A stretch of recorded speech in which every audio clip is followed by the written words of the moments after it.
Hi everyone, welcome to CSSP Knights YouTube channel for daily questions. As you all know, CSSP is all about concepts.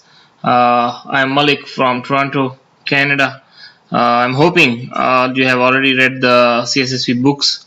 As you know, I have thousands of CSSP questions, sample questions, which we can go through together every day.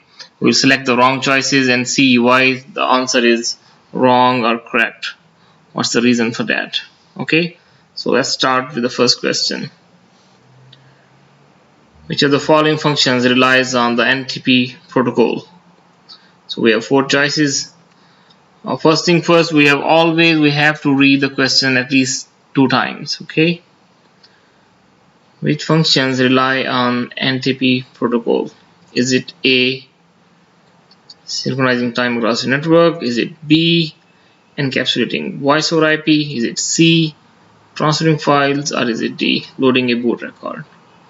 So we'll select A and see what's the answer. Yes, so basically NTP main purpose is to synchronize the time on the network devices such as IP phones, computer servers,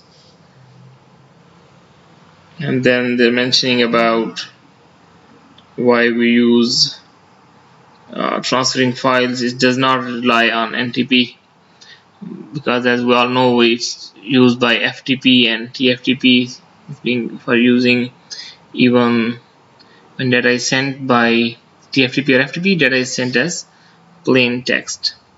However, you can encrypt those traffic by using protocol like IPsec to create a secure tunnel. Same RTP is used for video and voice data transmission. RTP provides end-to-end transport services to high-level protocols such as MGCP, H323, and SIP. Okay, let's move to the second question.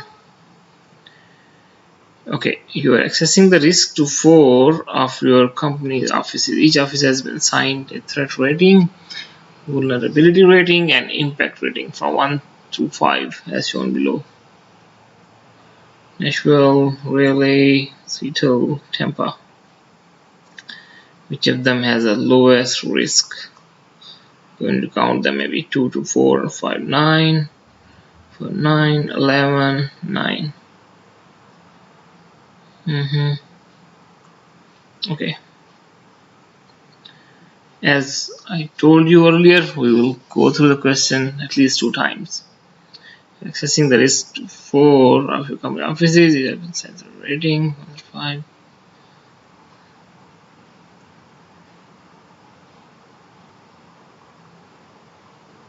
Okay, lowest risk. Let's try. Let's see the answer. Okay, it's Nashville. 2 to 5. Good.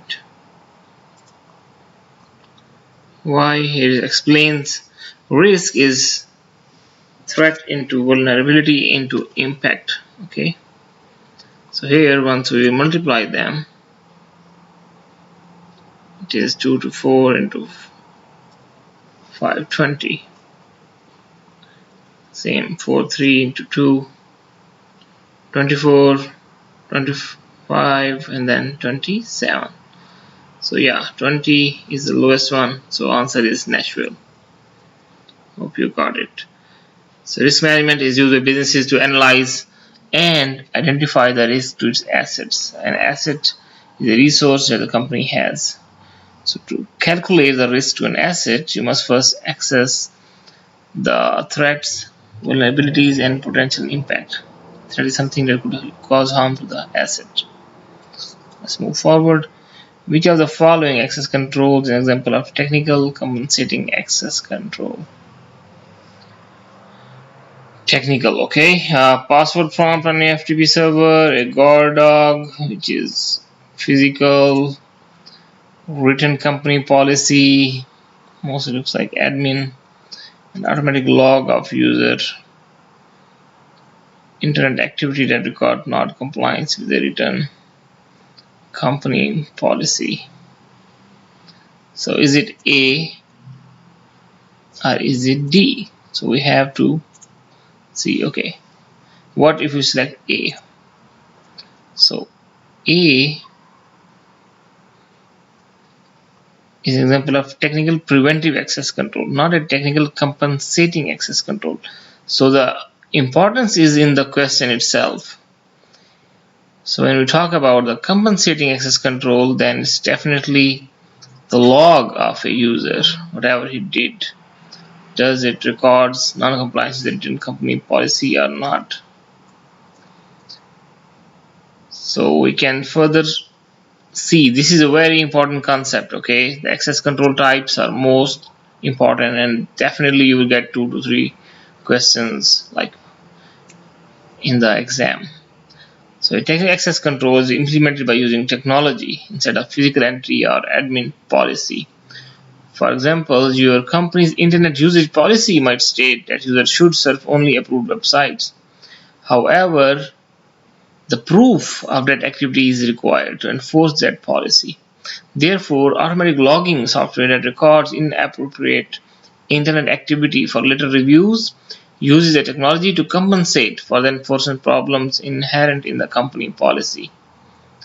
So yeah, so this is very important that we should go for the question. It tells us, it's asking us what is the example of the technical compensating access control. That is definitely when we are seeing the logs of user activity.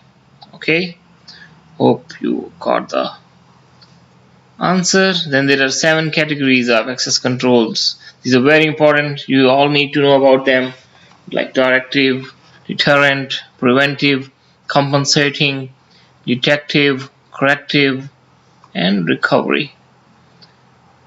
Good question. Okay, let's move forward. Which of the following is a secure development metric that attempts to determine the average number of defects per lines of code regardless of any given defect's actual risk? Okay, so let's read it again. What is a metric? Okay, secure development metric that attempts to determine the average number of defects per lines of code.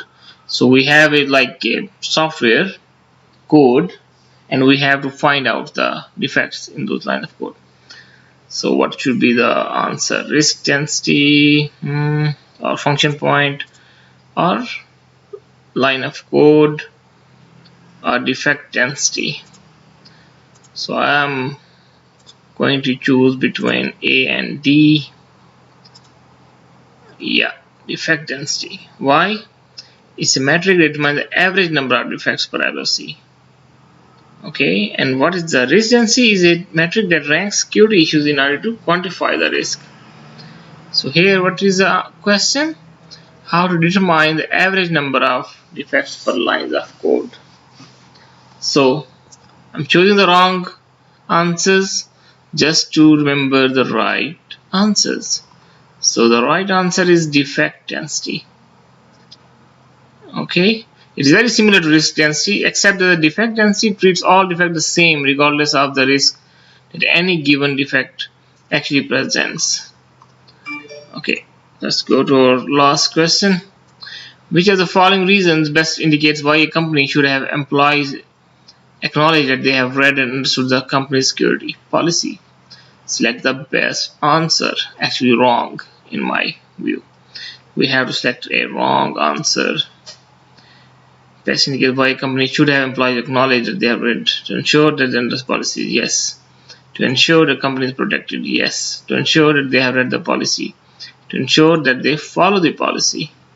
So what is most important? Do they understand the policy, or do they follow the policy? What you will go for? Main purpose is to ensure the company is protected. Okay, why do we want to write or read any policy? Ultimate objective of any security is to provide the protection.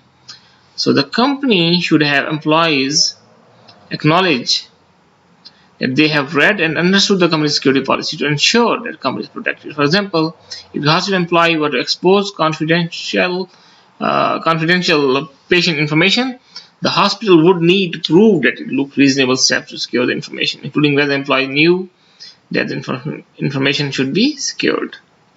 So it's very important that they have to read the policy and understand the policy to just ensure that company is protected. Okay, so we move forward for more questions, more answers. I would like to just have feedback from you guys. Did you like it? Should I increase the number of questions for every day? I will wait for your feedback. Thank you. Bye.